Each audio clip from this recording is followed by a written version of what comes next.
In the last video, we talked about the Bernoulli equation, which allows you to look at the pressure at different points in a pipe, and it tells you about the trade-off between dynamic pressure, static pressure, and elevation pressure. And what it says is that if you have a streamline, your total pressure at point 1 and at point 2 is conserved for viscid flow, which is frictionless flow. In the real world, there are frictional pressure losses. So what you can do to account for that is say your total pressure at point 1 is equal to your total pressure at point 2 plus the frictional losses that occurred between those 2 points. So now we're going to dive deeper into how do you calculate that pressure loss term between those 2 points in a pipe. The equation for that is shown right here. Your pressure loss is equal to your dynamic pressure term, 1/2 rho v squared, times your friction factor. That sub D is because it's called Darcy friction factor, so the D is for Darcy, times your total length of pipe divided by the pipe diameter. L over D is going to be in terms of feet per feet, so those units cancel out. Friction factor is a unitless number, so you're just left with this dynamic pressure term, so obviously your pressure drops in terms of pressure. So everything in this equation is pretty straightforward except for this variable here, Darcy friction factor. So how do you calculate that? The equation for your Darcy friction factor is right here. And normally it's written like this. Instead of being equal to 0, it's written as 1 over the square root of friction factor is equal to -2 log 10, not natural log. So it's normally written like this: 1 over square root of friction factor is equal to -2 times log base 10 times epsilon is your pipe roughness. It's in units of feet. We'll talk about that a little more later, what roughness is, divided by diameter. Your pipe roughness divided by diameter, that term is also called relative roughness of the pipe. So that divided by 3.7 plus 2.51 divided by Reynolds number times square root of friction factor. And we'll talk about Reynolds number in a second too. But what you'll notice here is that the friction factor is a function of itself. No matter how much algebra you do, you can't isolate that and have a single equation for your friction factor. So that becomes a little bit complicated to calculate. The way that you traditionally calculate friction factor, or not calculate it, but you can find it using a Moody diagram. So a Moody diagram looks like this. Let me blow it up a little bit. A Moody diagram shows you what your friction factor is, which is on the left y-axis, as a function of your Reynolds number on your x-axis and your pipe relative roughness, which is all these different curves represent different pipe relative roughnesses. So if you want to find your friction factor, first find your Reynolds number. Reynolds number is your ratio of inertial forces to viscous forces in a pipe. And the equation for that's velocity times diameter divided by kinematic viscosity. The kinematic viscosity has units of feet squared per second. You may also find dynamic viscosity in a lookup chart, which is the symbol mu. Dynamic viscosity is equal to kinematic viscosity times density. I find it easier just to plug kinematic viscosity right in. So once you have your Reynolds number on your x-axis, you then look up your relative roughness, which is your absolute roughness divided by pipe diameter. Your absolute roughness of a pipe is going to be in units of feet, and that basically represents the imperfections in a pipe, which is dependent on the material. So if we look real quick on a lookup table, this has different pipe roughnesses depending on your pipe material. Otherwise, you can look up your absolute roughness depending on your pipe.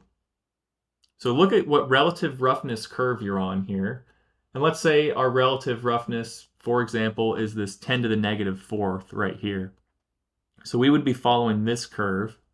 And then let's assume that our Reynolds number is 10 to the 6th. So we would find where 10 to the 6th intersects this 10 to the -4th curve, which is right here. And then we would draw a line over to our left y-axis and find that our friction factor is something like 0.015.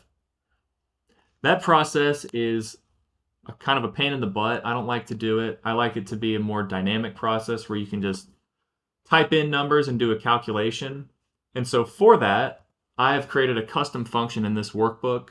So if you type in F factor for friction factor, you can click this function button to show you what your inputs need to be. You can just calculate it with this built-in macro. So if you type in, say, a velocity, a diameter, and it tells you the units you need to be. So diameter is in inches, kinematic viscosity is in feet squared per second. I'm just going to make up a number, and then your absolute roughness is going to be in feet. And then it'll spit out a friction factor number for you. Okay, so that's how you calculate friction factor. If you can do that, you can calculate your delta P, or your pressure loss term. For that, I also have another function, so you're not having to calculate friction factor separately. If you use this dP function, plug in your inputs, so velocity again, feet per second, I'm making up numbers here, inches, kinematic viscosity, absolute roughness in feet. By the way, the pipe diameter here is inches. I know we talked about using feet for everything, so the macro is just converting that in the background. Total length of pipe, or total equivalent length of pipe. And then rho is in pound mass per cubic feet. I don't know why it's not showing up here, but rho should be pound mass per cubic feet for your units. And when you plug all that in, it will give you an output of your delta P in PSI. So that's your pressure loss term if you type in all those functions. So once you can calculate pressure loss in a pipe, that's a really handy tool to be able to have because you can predict what your pressure is going to be at different points. And you can also develop system curves. So a system curve tells you what's your total pressure loss or head loss as a function of your volumetric flow rate in a pipe. So let's talk about how to develop a system curve. So that's going to look something like this here. You have gallons per minute on your x-axis, and then your total head loss that you have to overcome as a function of that flow rate. So the more flow you have, the more resistance to that flow there will be in the pipe, so the more head you're going to have to overcome. You could also do this in terms of pressure, but we often do head loss or feet, which is an equivalent thing, but it's just handy to do it in terms of head loss because we often have pump curves that are in terms of head.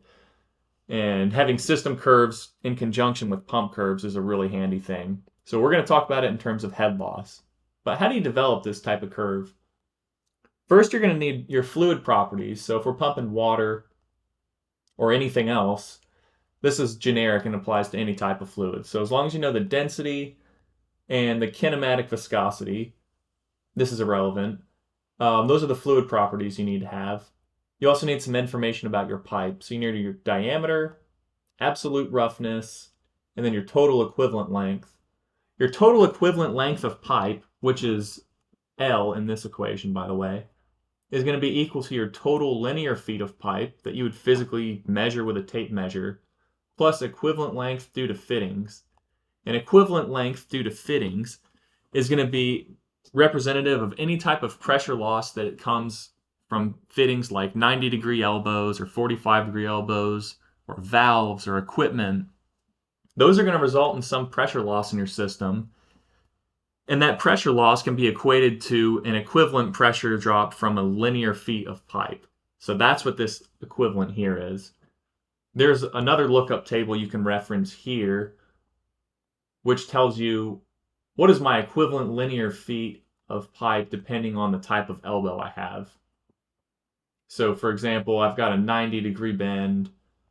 Depending on my material, I'm going to have an equivalent length of, say, 16 feet per foot of pipe diameter. So you're going to have to multiply this number by your pipe diameter, and then that would give you equivalent length. Then you can multiply that by the number of fittings in the system. So with that information, you can plug in whatever flow rates you want. These are just arbitrary gallons per minute. You can calculate velocity because you know the pipe diameter and volumetric flow. And because you have velocity and all this information about your pipe and your fluid, you can calculate your pressure drop with this dP function that we just talked about. So you plug in all of your arguments for dP, it gives you a pressure drop in PSI. Notice it gets higher as your velocity gets higher. And the last term we talk about is our static head. Static head in a pipe system is head that has to be overcome that is not a function of your flow rate. So for example, if you're pumping from water from ground level up to a tank inlet that's 20 feet high, you're always going to have to overcome that 20 feet of elevation no matter what flow rate you're pumping. And that's what's called static head. So that's a fixed amount that you just add to your frictional pressure loss. So here we convert the pressure loss from friction to feet so that we're in consistent units. Do that by converting PSI to pounds per square foot divided by rho g from our P equals rho gz equation. So that gives us units of feet that are equivalent to a pressure, plus our static feet gives you our total head loss that we have to overcome.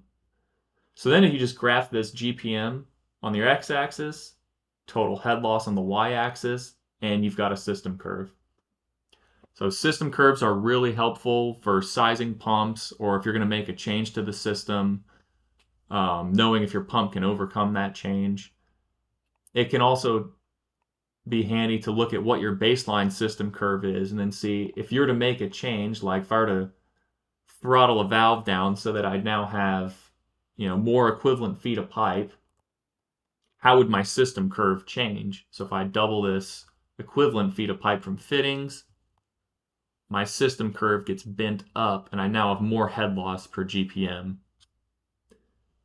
So system curves are based on a static system that's in place. So as soon as you start to crack a valve or you open up a branch for different flow, you'd get an entirely different system curve. So you have to have different system curves for different scenarios or make it a dynamic model. And like I said, this is really helpful for overlaying with pump curves. So next we're going to go deep into talking about pump curves.